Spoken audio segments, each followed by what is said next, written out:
de pitu, uma radiolinha tocando uma música dessa, acaba salvo que só moleque. Chega um dia em que a gente vai aos poucos percebendo, somos máquinas humanas e vivemos sempre correndo. O mudou logicamente, o mudou logicamente, é o nosso coração. A estrada é o tempo, a estrada é o tempo, e o passado é contramão. Vivo estacionado na garagem escondida. Meu motor é tão sensível, não funciona sem você.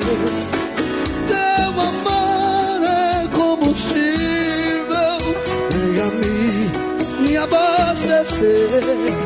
São seus olhos que clareiam minha estrada no escuro. Se você demora, eu juro, nessa estrada eu vou me perder. Por favor, venha me socorrer, me socorrer, me socorrer. Olha o som, vamos fora. Me socorrer, me socorrer, me socorrer, me socorrer. Chama que eu tô no Quintal 2 no RN. Chama!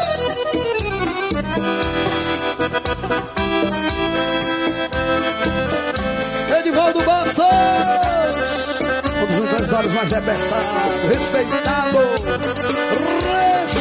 público. Ele vier, o saboneiro.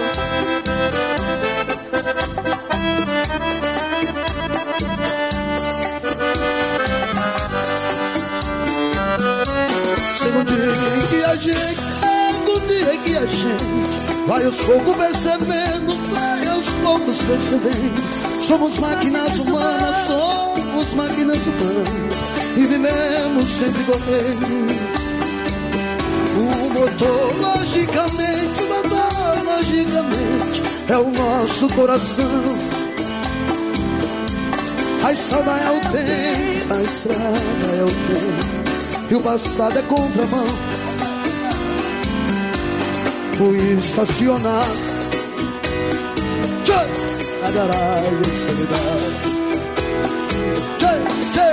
Meu motor é tão sensível, não funciona sem você.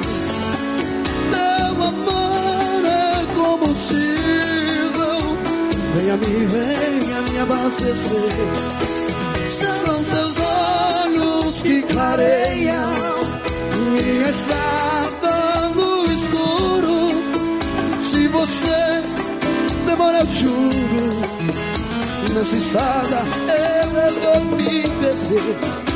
Por favor, venha me socorrer, me socorrer, me socorrer, me socorrer, me socorrer, me socorrer,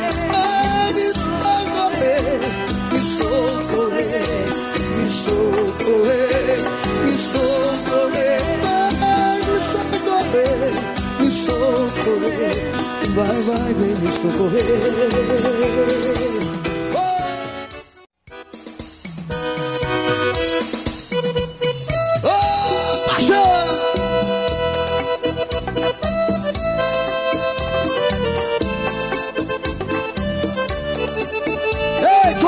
De pitu, uma radiolinha tocando uma música dessa, acaba salvo que só moleque. Chega um dia em que a